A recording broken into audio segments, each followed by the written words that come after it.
Good morning, Michael. Good morning, Niels, Erik. Good morning. Good morning. You've been applying the business model concept in your consulting. Can you share your experience with us? Sure. As we're doing strategy processes for companies as part of our business, we were looking for a tool where we could work with the business model, and we are quite pleased to find this tool. And what we found was that it's a very intuitive tool for people to set their business in a new perspective, in a sense where they want to describe their business, or if they want to rethink the business or parts of their business. And that's where we have used the business model a lot. So it has helped a lot in fostering innovation. Yes. You might say that innovation gets into a new perspective when you use the business model. What people tend to realize, in our experience, is that innovation is not just product or service innovation. The business model, when we apply it, challenges people to rethink around the service. So you might rethink how you bring the service to market, or you might rethink how you make money on your service. So you actually find out that there are numerous ways of rethinking your business within the current setup without actually having to reinvent the product.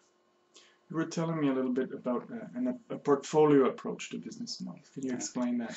It's quite interesting actually, because you can use this business model framework on several levels in your company. You can do it just a business model for the entire company, but you could also go down on a business line level or even further down for each division to find, okay, what is your business model? You have to find the right level and find out, okay, which business models are driving this company.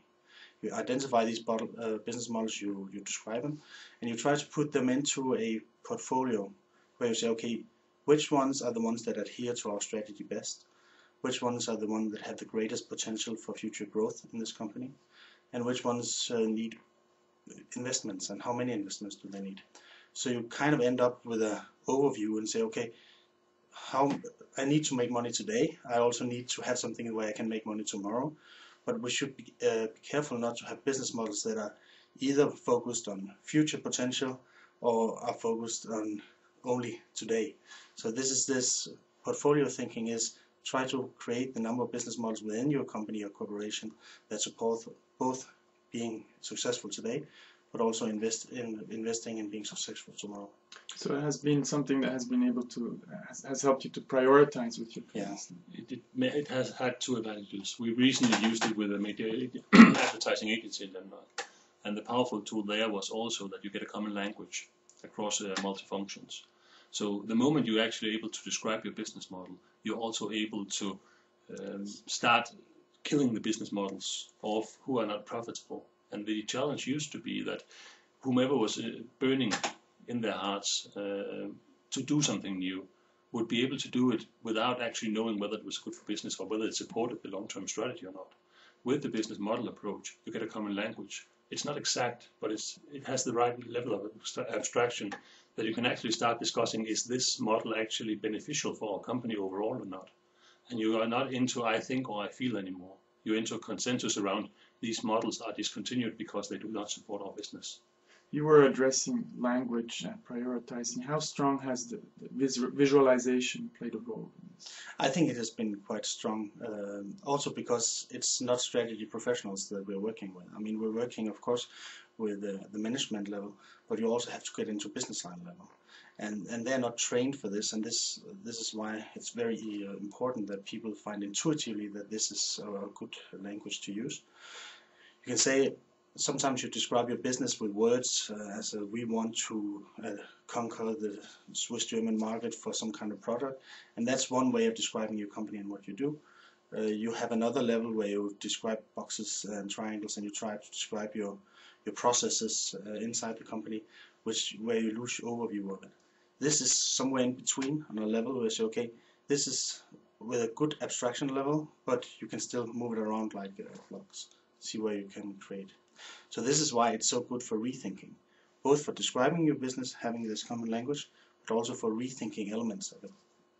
What were some of the limitations that you experienced by applying such a model or other models?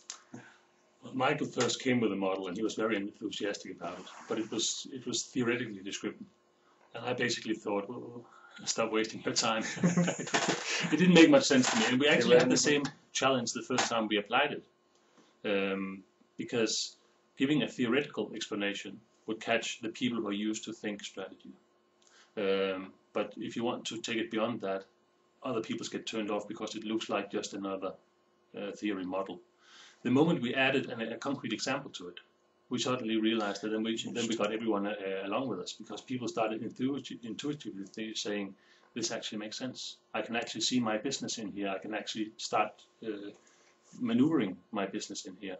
And that really was the turning point for us, once we realized that add a simple example to it, and you will have the power of explanation. Actually, it's funny, I remember that first session. You have 15 managers in this room, and I described this model and go through it, and I'm very enthusiastic, and I can just see this, they're totally blank. I mean, they're not getting it. And I try to increase the enthusiasm, and it's still blank in there. And then finally, one of the managers says, could you please add an example from our company? And then we took one of their business models. We put it in. I mean, we were a bit nervous about this because it was the first time that we actually put it in on stage, but we put it in very intuitively. After we filled in the first couple of boxes, they filled in the rest, and then everybody in the room got it. And so I think you have to be careful that you use the company you're in, the examples, so people feel comfortable around the model. Michael, Niels, Erik, thank you for this interesting chat. Very welcome. You're welcome.